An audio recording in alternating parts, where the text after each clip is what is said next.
আসসালামু আলাইকুম। আশা রাখি আল্লাহর রহমতে আপনারা সবাই ভালো আছেন। আমরাও সবাই আল্লাহর রহমতে ভালো আছি। আজ খুব ভোর সকালবেলা ভিডিওটি শুরু করে দিলাম। আর ভোর সকালে ওঠার কারণও আছে, দুটি কারণ। একটি হচ্ছে ছেলের কোচিং আছে 7টা বাজে, আর আরেকটি হচ্ছে বাইরের আবহাওয়ায় এত সুন্দর। হঠাৎ করে দেখলাম আকাশ মেঘলা হয়ে খুবই সুন্দর বাতাস হচ্ছে, তাই আর ঘুমিয়ে থাকতে পারলাম না। তাড়াতাড়ি ঘুম থেকে উঠে বারান্দায় এসে বসে পড়লাম। আর এখানে তো ছেলে রেডি টেডি হয়ে সে ভাত খেয়েছে, এখন সে কোচিংয়ে চলে যাচ্ছে। তার 7টা বাজে ক্লাস, 7টার আগেই সে বের হয়ে যায়। আর তার কোচিংটি হচ্ছে আপনার মতিঝিলে, সে একাই চলে যায়। এখন আর আমি মতিঝিল কোচিংয়ে যাই না। তো সে তো খাওয়া দাওয়া করে চলে গেল। আর এখানে আমাদের জন্য আমি রুটি বানাচ্ছি, আমি খাবো আর শিশিরের বাবা খাবে। আর এই যে এখানে আমি আটা সেদ্ধ করে নিচ্ছি, আর এখানে আমি আমার জন্য 1 কাপ চা রান্না করছি। আজকে দুধও ছিল না, 1 কাপ চা হওয়ার মতন দুধ ছিল। আর এই তো আকাশটা দেখতে পাচ্ছেন কত সুন্দর মেঘলা।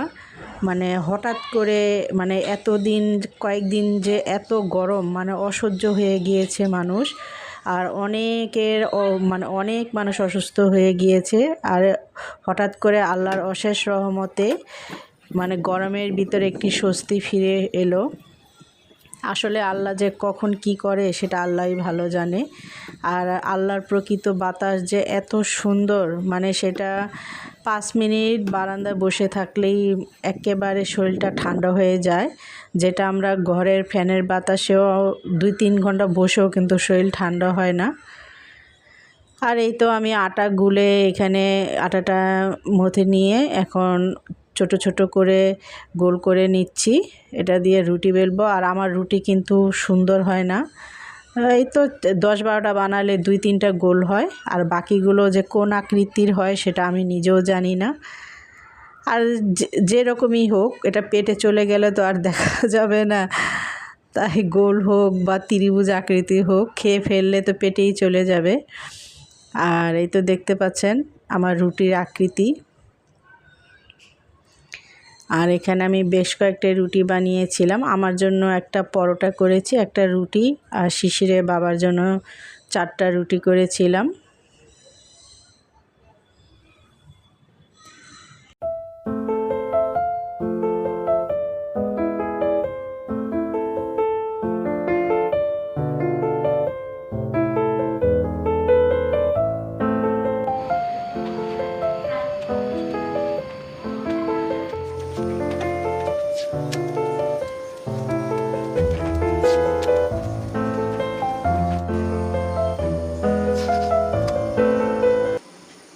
আর আমি রুটি খাচ্ছিলাম, গতকাল শিং মাছের তরকারি ছিল সেটা দিয়ে। আর শিশিরের বাবা খাচ্ছিল ডিম পোস্ট দিয়ে।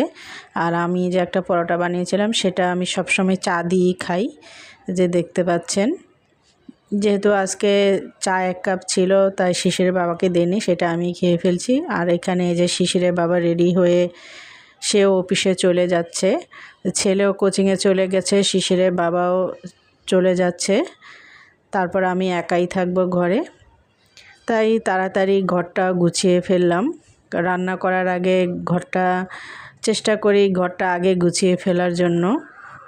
আর এই তো দেখতে পাচ্ছেন প্রতিদিনের মতন আজকেও ঘরটা গুছিয়ে নিয়েছিলাম। আর আজকে একটু জালানা, তারপর সোফা, এগুলো এই যে ফুলটা দেখতে পাচ্ছেন, এগুলো আজকে পরিষ্কার করেছি।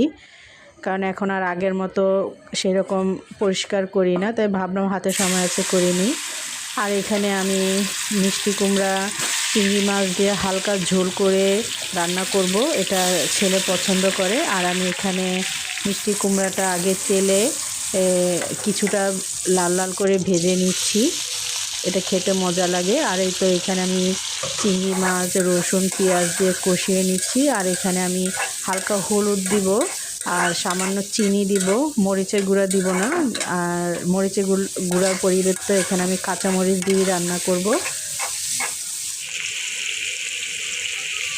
আর এই তো দেখতে পাচ্ছেন এখানে ইলিশ মাছ ভাজতেছি। এটি ইলিশ মাছ আমার জন্য আর শিশিরের বাবার জন্য পটল দিয়ে রান্না করব। শিশির সেটা খায় না, শিশিরের জন্য 2 পিস এভাবে তেলে ভেজে রাখবো।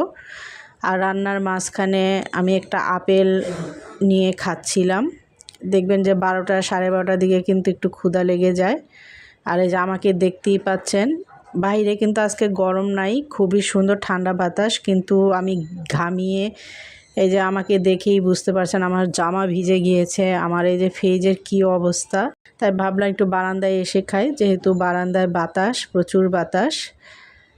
আর আপেলটা খুবই মজা ছিল। আর এই আপেলটা খেতে আমার খুবই ভালো লাগে। একটা আছে যে যে বাইলা আপেল বলে, একটু কেমন যেন লাগে, সেই আপেলটা খেতে আমার ভালো লাগে না। আমার তো এই ছোটো আপেলটা খেতে খুবই ভালো লাগে। আর আপেলটা যখন খাচ্ছিলাম তখন আমার বোনের ছেলে সাফি, তার কথা মনে পড়ে যাচ্ছিল, কারণ সে খুব ভালো ভালো আপেল তার লাভবার্ড পাখি আছে তাদেরকে খেতে দেয়।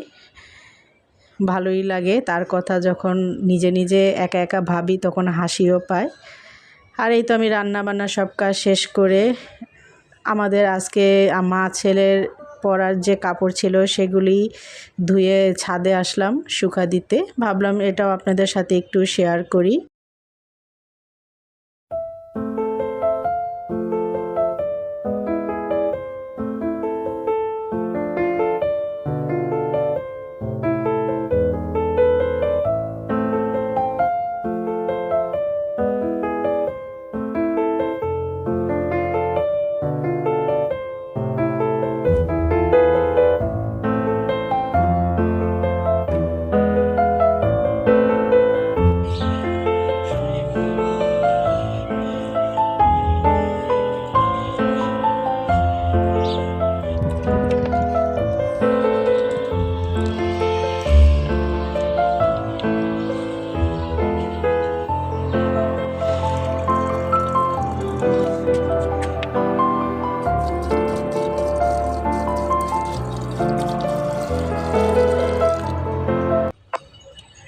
আর ছাদ থেকে এসে আমি ভাত নিয়ে বসে পড়লাম। ছেলে তো ভাত খেয়ে শুয়ে পড়েছে।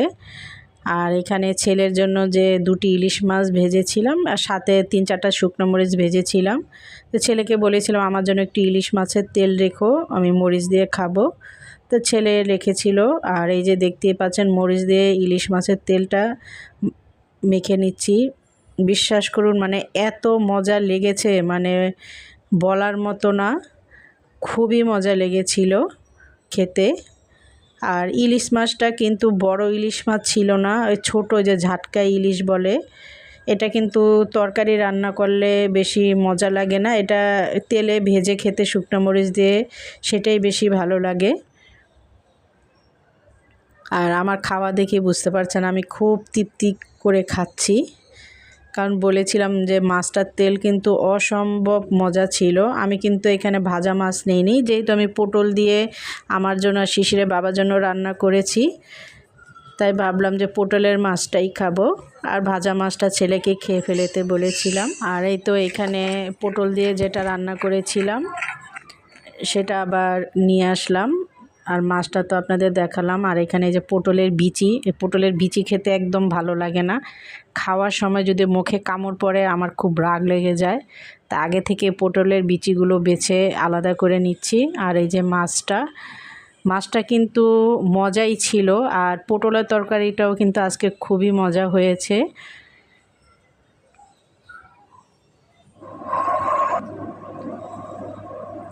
তো আজকে এই পর্যন্তই।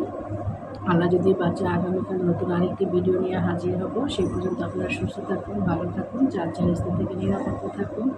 আল্লাহ হাফেজ।